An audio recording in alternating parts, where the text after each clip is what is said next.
Well, I was going to say that I have a hoodie on that says "It's About Damn Time" because my book is called that.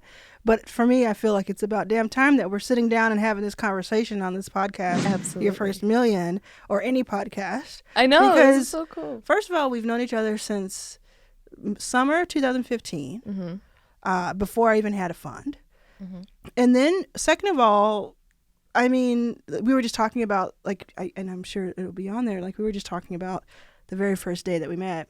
Did you know how fabulous I was when you met me? Like, were you like, oh, that lady's going places in that van? I think I was Sprinter. just so on so much like painkillers. I didn't really you think about you were popping anything. Let's set the stage for that. Why? Okay. So we met. So first of all, you wanted. This is your chance. What's your name and occupation? You can do it right now. My name is Janine. I am a singer, writer, producer. And what was the next? What was the next part of Let's that set the question? stage. So how do we meet each other? So we met on tour. You were my tour manager. I was opening for Flowetry. Yes. My first ever tour. Yeah. And I was doing it after tearing my Achilles. Yes. So I was in a leg cast. That was pretty fun. I mean, you had surgery just really close to that too, right? Yeah. So I had to fly back to New Zealand because I didn't have medical insurance. Yeah. So I did that flight. Then 9 days later, I was on the plane. I had to rush back. So they put me in like a special boot so I could start the tour. I feel like you lied to a doctor because I don't know any doctor who would put you on that flight back. Yeah, go on a tour. Yeah, I know. They were like, just take it easy. Oh. Yeah, okay. So we'll also say you were in New York at the time. You were in Brooklyn at the time. I was in San Francisco at the time because I was building the fund. Yeah. I got this call. And it was crazy timing for me. We'll talk about that another time. But get there kind of with no notice, and they were like, yeah, you're gonna nothing has been advanced, so just go for it. And I was like, that sounds like a challenge. I like it. Let's go. And I didn't know what to expect with you. I didn't know what to expect. Did you at least know I was on crutches? Yes, okay. I did know that you had that, but I didn't know it was like so. What I remember is that I was told that you hadn't decided yet if you're going to do the tour, so that's why it wasn't advanced, because you had the surgery. And then you said, yeah, let's go for it. Yep. So I knew you were going to be on crutches. I figured we'd figure that part out. If you were game, I was. And I had heard a little bit of your music, and I liked that. That was a big part of it. I had to like the music because I was going to be kind of just dropping everything to go do this. But I didn't know anything else. Like, I didn't know what your bandmates were going to be like. I didn't know what your personality was going to be like. Like, you could have been like a raging diva, and that was going to be the next however many. And then it turned out you were even worse than I had ever imagined. But I didn't know that, right? I wasn't even actually injured. I just wanted the crutches for the extra attention. So, I mean, but now that happened, now that I saw that, I truly feel like you were some sort of athlete that played through the pain. And I mean, I couldn't believe it. And to the point you were hobbling on stage. I mean, it wasn't, and it was like indie, and it was a risk, and you didn't know if it was going to pay off. All of that. You were with all these new people, except for your close bandmates. But even they were getting to know each other. Like, yeah, everyone, the two of them. As a group, it was such a cool group because we all have such different backgrounds, because like Will, who I brought over from New Zealand to do it, and then you have Ben, and then you have you, and then we have Austin. We had Austin, who I met. I met him online looking for a driver, and I had to find someone I could trust to drive us across the country. You shouldn't have. I spoke to him the other day. All his references, his whole resume was a total lie. I didn't call anybody, so it's all good. Okay, because he was like, it was my friend. No, he's I mean, he said no. Actually, on his thing, he said, I've done a bunch of stuff for my friends. I didn't think it was anything like. I was talking to him. He was like, I lied my way through. No. He really did, because I looked at. He was like he was barely legal. He was like. I looked at his license plate, and I'm like, I remember I had to call him. I was like, your license doesn't even exist. Like, it's not. It's like a fake light. Like, a lot of stuff was going on, but I was like, if she's game, I'm game. Yeah. But anyway, it was these crazy personalities all put together, and it blended really well. It could have gone terribly poorly. And then you were opening for Floetry, so you're doing like House of Blues size places. That's not anything to sneeze at your first time out. And those audiences grew and grew. And the cool part, I mean, we could talk about it for ages, but I'll just kind of leave it with this.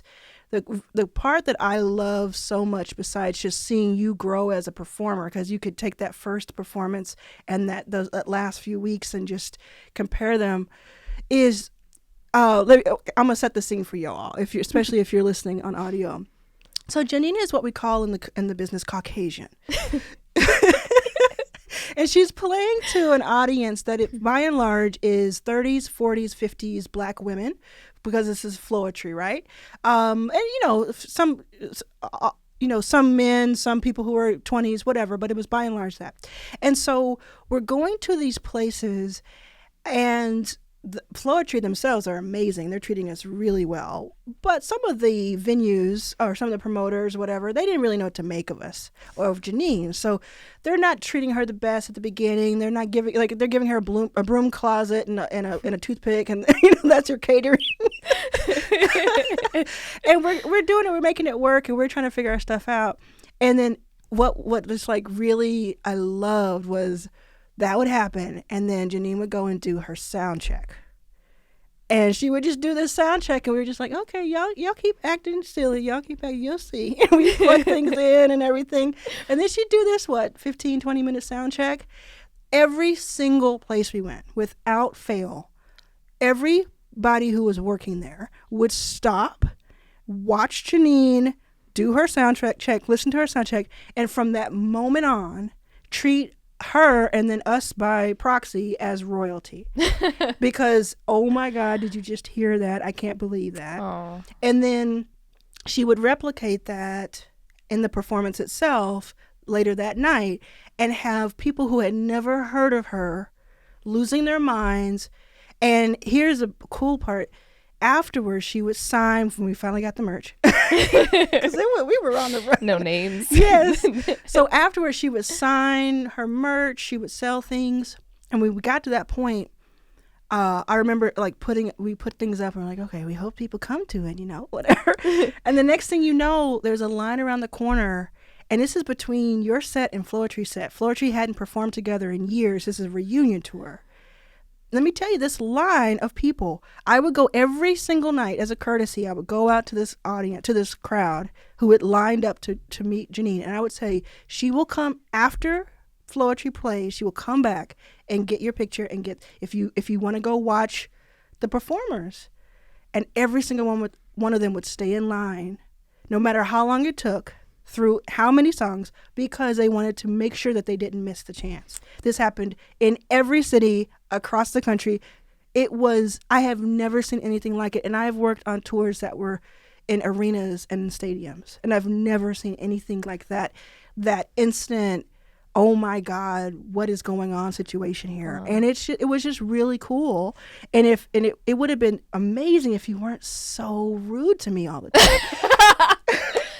Look, it's important to know who the star is, Yes, yes, Miss Foster, yes. Oh my gosh. No, that was such a special time. It was funny because I remember like when I would go onto stage, because of course, they're like, who is this little white girl hobbling onto the stage? They're like, is this some kind of joke? There would be giggles when I was people would laugh. They would definitely laugh. There would be, you could hear it. But it was the best audience because they loved music. And the second I opened my mouth, it just like it was a change. So, but it was, and I think that was character building, going out there and then standing in line. And also what Arlan hasn't mentioned is that apart from Arlan did everything on that tour. Like everything. Drums. She was like everything. She sung. I just lip synced the whole time. No, but I mean, you were I mean, at the end, driving as well as selling the merch, as well as tour managing and just keeping everything. There was literally not one thing that you weren't doing in that. It was pretty amazing, from like helping, obviously carrying my like bags and stuff. It was just a general like, of terms of I'm always just like, I don't know how like I got so lucky to have you in that instance. But there's just, if it wasn't you, there's no way it would have worked. Oh, thank you. But there's no way it would have worked. Sweet. And then also I'm just like, woo, and now I get to know you now. And I remember like even then you told me about this. I'd never even heard of the term venture capitalist before me. I still don't, like, I think I know what it means. But I sometimes invest. I'm like, I invest. no, I know loosely, but then there'll be certain Yeah. things that I'm like, Yeah. I'm like 90% sure on what you do Yes. now. But at that time I was minus 90. The way I looked at working on your tour, we kind of touch on this. I don't touch on your tour in the book very purposely. I'll tell you why later. But I have got to the point where I've toured with, and I saw Yeah, my name. I was yeah. like, formerly known as Janine in the mixtape. I was like, I got my shout out. Yes, but I'll tell you why later. But I touch on just this kind of practice I have and kind of practicing what I preach here is I thought of that the way I looked at managing that tour was if tomorrow or if tonight someone calls and says Janine needs to open for this arena act, we should all be ready for that. We should all be prepared. And we should all rise to the occasion because you are doing that every day. So we should all be ready for that. And I tried to remind everybody, and I think everybody thought I was pretty crazy because they're like, what are you talking about? Let's be in the moment. And I was like, no. And that's how I just kind of treat life. It's like, be ready for that moment when you get that opportunity so you can strike. Yeah. And that is where, if you think that way, then you can be that way, right? I so agree. That's how we were. So we were both kind of on the same plane there. We got to talk to each other. It was kind of the same kind of work ethic. I guess. Absolutely. Yeah. So, and also I think, what is that? Was that a Brooklyn accent you have? I think we should explain. Is it you from Brooklyn or Bed-Stuy? What? I'm from New Zealand. New Zealand, right? Yeah, that's close. It's very We're close. pretty close. If you look at a map, they're right there. Yeah, so you're from New Zealand. So along with Europe. The reason I wanted to have you here, besides just the fact that I just want more people to know about your music, I talk about you all the time. Look up Janine's music on iTunes. I'll come back to some songs. The reason I wanted to have you on here is because it's called Your First Million. You, time and time again, have 1 million streams. Mm-hmm. We can talk about whatever you want to talk about in the millions, but we could talk about that for sure. Yeah. So tell me what are some songs that people, if they're just hearing about you right now for the first time, what songs would you tell them to go download? I tell them to go download the new ones because since I got dropped, I make money from my new stuff. So that would be my... Got like little Taylor Swift in the house. Exactly. But I stand by her. Okay. So what would be an example? Well, my new song, one of my newest songs, "Broke Me Down." So that was, the cool thing about that one. So that "Broke Me Down." "Broke Me Down" is my first million since being. Well, I got over 1 million before I got signed, but then they have that song now. But since being dropped, "Broke Me Down" is my first million post. Independently again, so it's got another kind of special feel to it. Let's break this down a little bit because I think this timeline will be very helpful for some people, even if they're not singers. Yeah. Talk about briefly earlier before we met.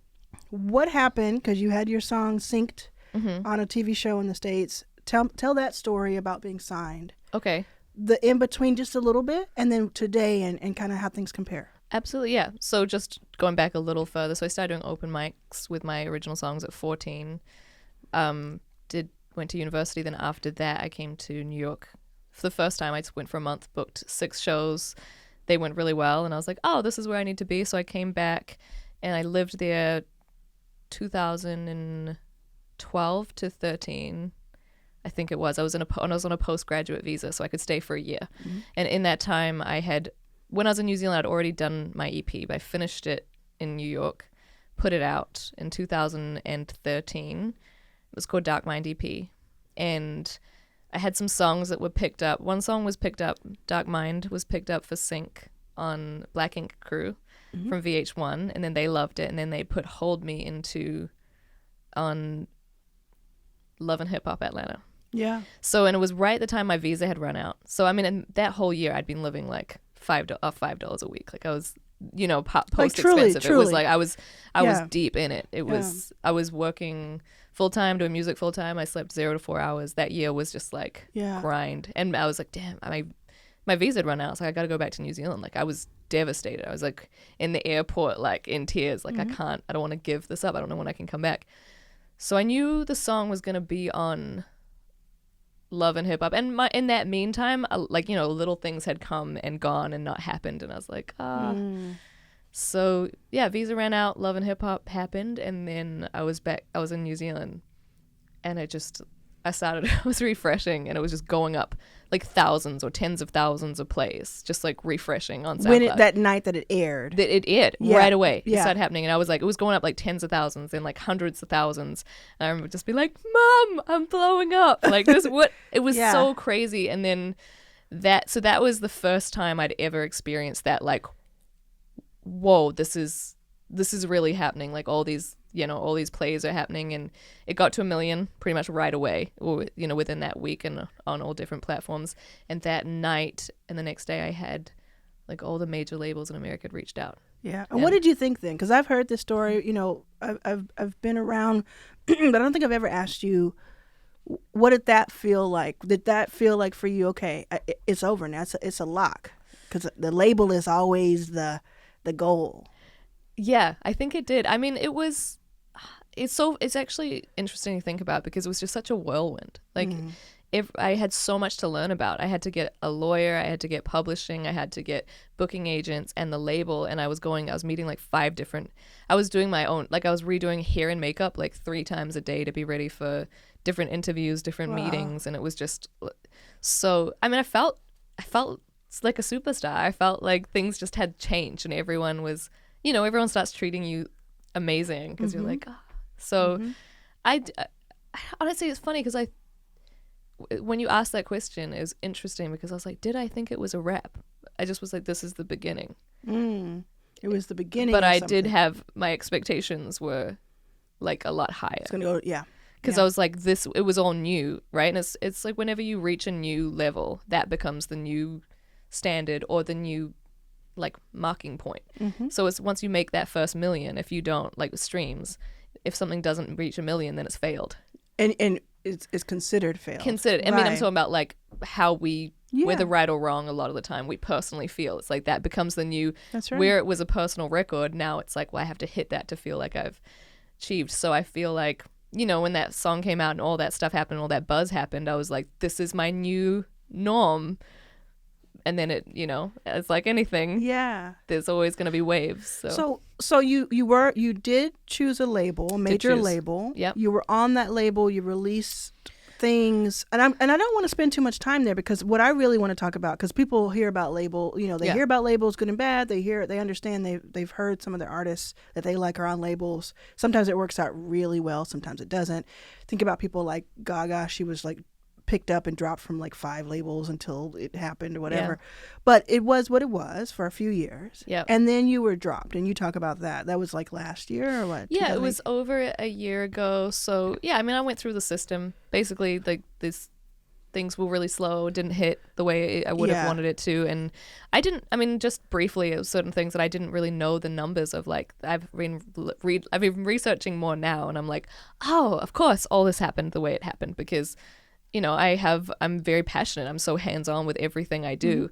I wasn't the right candidate at the time to be on that kind of label, in that situation. And the people that were on didn't know what to, I mean, again, it's like, people don't know what to do with me. So like. So, but what happened? Okay. So when you first dropped. Were you sad?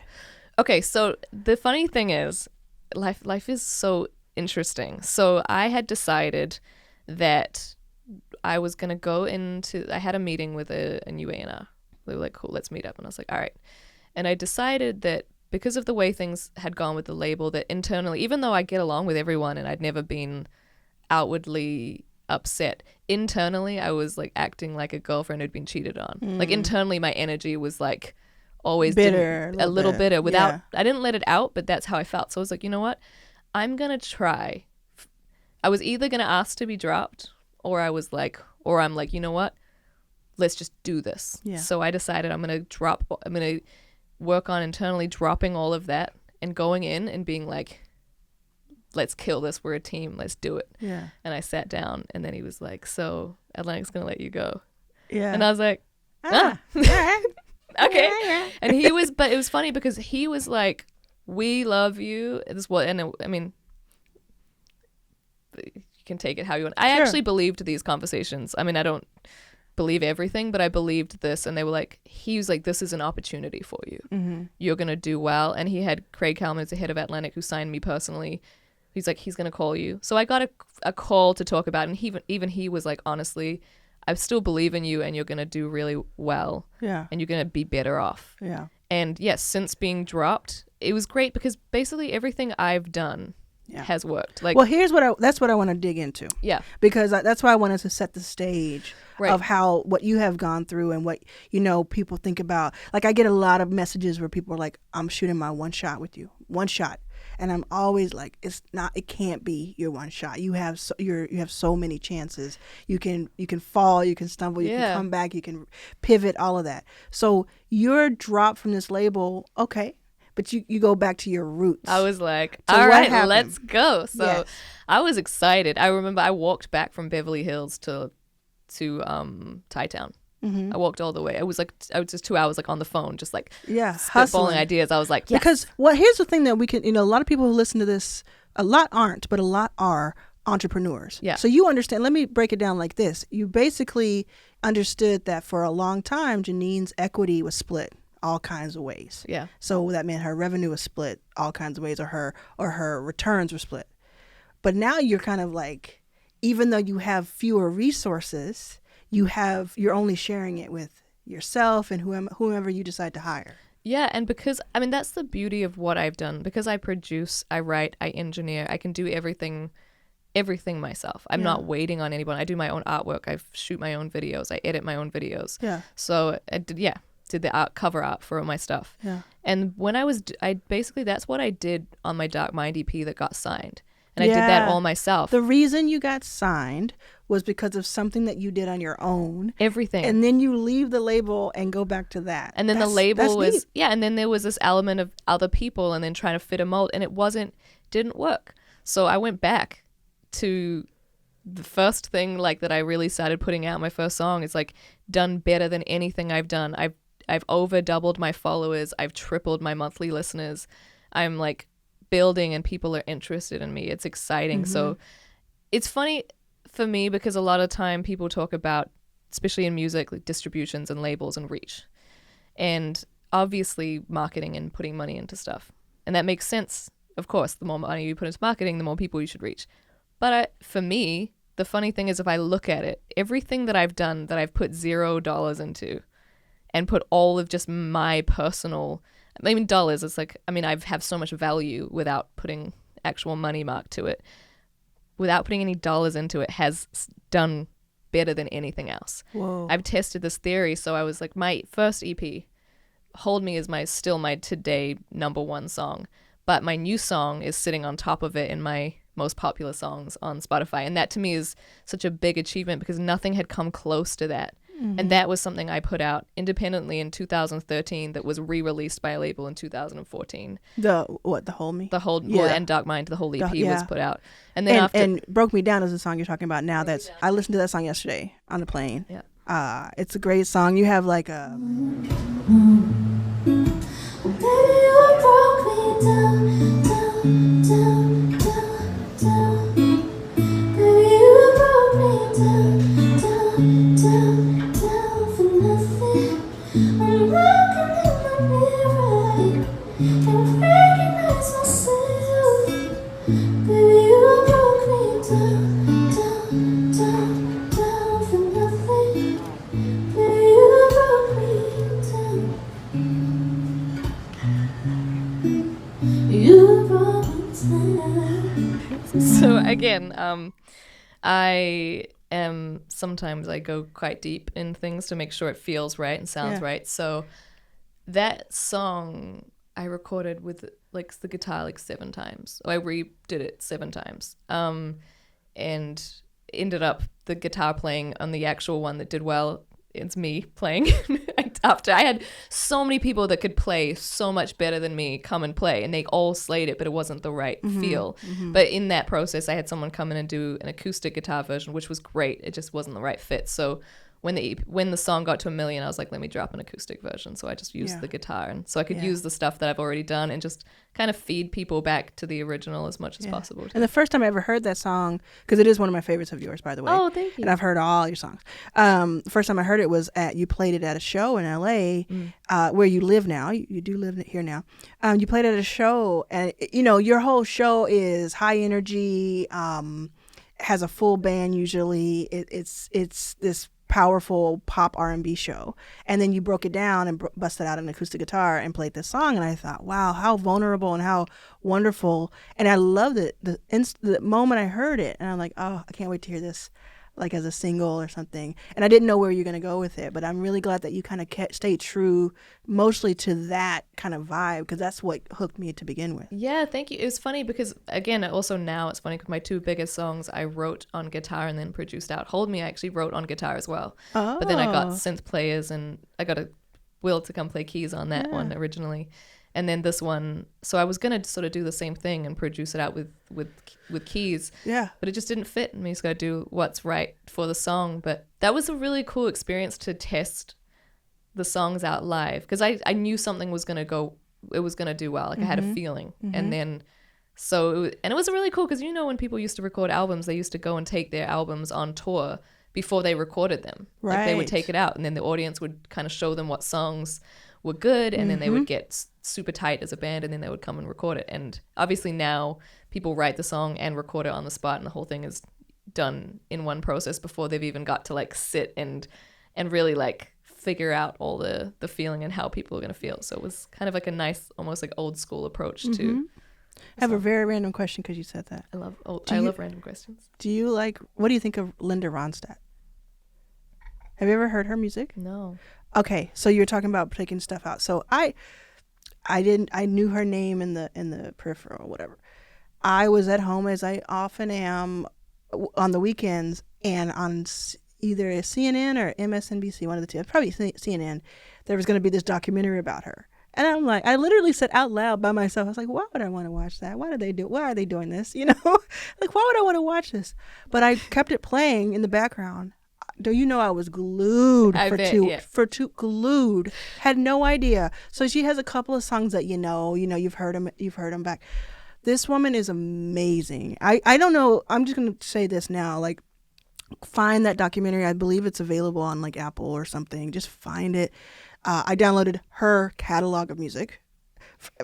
She's done every genre you can imagine, and she's actually Mexican American, and nobody really knew that when she was out. But she would just do all of these, cause she was kind of like a musician's musician, and I think you would like her. I think you would like her music a lot, and her tone and her live stuff. Ooh, like find her live albums and videos, and she kind of had that living room feel, like she would bring out kind of like that living room vibe to it, and her voice can do all kinds of stuff. Anyway, I told you it was random. Yeah, I like Linda Ronstadt. And I just feel bad that I don't know, but then also so often I say that, and then I go home and I'm like, you know that song? Yeah, she has, and people who know her probably don't know she has an opera song. Opera album. She has a Mexican heritage album. She has a standards hits album, in addition to all of her original music. Oh, because nice. of these different reasons that you'll find out in this documentary. Anyway, I know I went there. I could talk to you for hours. I do have to wrap up, but there's so much. Let's do a part two. I was gonna say, I was like, we haven't even started. We just got to it. We just got to meeting. I just think that though, your story of like having that control now, having that creative control, that financial control, all of that, so many people feel like they failed, or they feel like they stumbled and there's no coming back from it. They're embarrassed or something. I remember that time too when I heard about it. I said, oh my goodness, here we go. Because I know what you do. I know what you're like a machine. And so it wasn't going to be a question if you're going to keep going with it. But the way that you've been able to spin that and just go, what's next? What do you want to do next? Well, I was going to say, just on that, I think there's waves, right? Like I was saying, I was so excited. I walked for like 2 hours home. Yeah. But then I got home and I crashed. And then I was like, there was that feeling of rejection. Like that, it hit hard too. That moment of like, I don't have now, like, because everything you get given with a label is in advance. So you have money. Like, you're getting money coming in. You know that things are covered. And then, like, you know, I was already at that place where, well, my advance is gone, so I have to make it work. But that's also an opportunity to be like, I have something to grind for. And then even though the check might not be like 30 grand, it's like 2 grand, but you're like, that's my 2 grand. Like, I know exactly what I have. I don't have to split it. I can put the money where I want. It's an opportunity to like grow as a company, and it's, yeah. So that's been amazing. So for now, right now, I'm trying to get like more songs out, get that doing. I've been doing some acting just because I think it's a really fun outlet to do a lot of things creatively. But general, I'm just really trying to get more music, and then I want to get on the road, and I want to build out a good team again, but in a more independent realm. Yes. Oh, this is the time for it too. Yeah. I mean, you're gonna kill. You kill in person. So definitely get on tour. What I said earlier is so true. So everybody go download Broke Me Down, Janine, Janine, Janine, Broke Me Down. What's another couple of songs people can download, or another song people can download? So, or where can they go? Like you Instagram, like where do you want people to go support you? I mean, whatever works for them. I'm like, you know. Oh, she's being too cool. Okay, so go to Janine on Instagram. Go to @Janine. Yeah. Go to @Janine on anything. Go on Janine on Spotify, Apple Music, whatever people want to listen to. I mean, I just really want people to hear the music. I want them to feel something. I was thinking about your statement the other day, when you were talking about when you close your eyes, for 5 years this doesn't exist. Yeah. And it really made me question myself. I'm like, well, because I think there's so many musicians. There's so many musicians, so much stuff that's easy as an artist to be like, I don't need to do this. Someone else has it. And then I was like, there's a lot of things that I think I want to do and want to be a part of with trying to help improve society. But song by song, I realized when I was like, I look at my DMs and there's multiple messages every day that's like, this saved my life. This inspired me. This helped me get through a time. And I'm like, well, if that song didn't exist, that person might not be here, or that thing. So I think when I think about the message and again, what you helped me realize, like my music needs to be there. My messages need to be there so that I can help people or inspire them in whatever means they have. So when it comes to listening to it, I'm like, whatever platform and whatever you want to listen to, outside of obviously it making my dream come true, I'm hoping it just like helps people. So wow, wherever they want to listen. What a wonderful way to end this, to wrap this up. We're gonna have to do a part 2. Maybe we'll do it on the road. Maybe it'll be something on the road. That'd be great. Do a documentary. We'll create one that other people get glued to. We got Rook in the building. Rook can make that work as a documentary person. Okay. All right. I love you. Thank you for having me. You are such an inspiration, and I'm so proud of you. Thank you. It's insane to think of how far you've come, and it's just in life all the time. You're my hero, Arlan. Oh, did you ever know? You sang Our Mouth.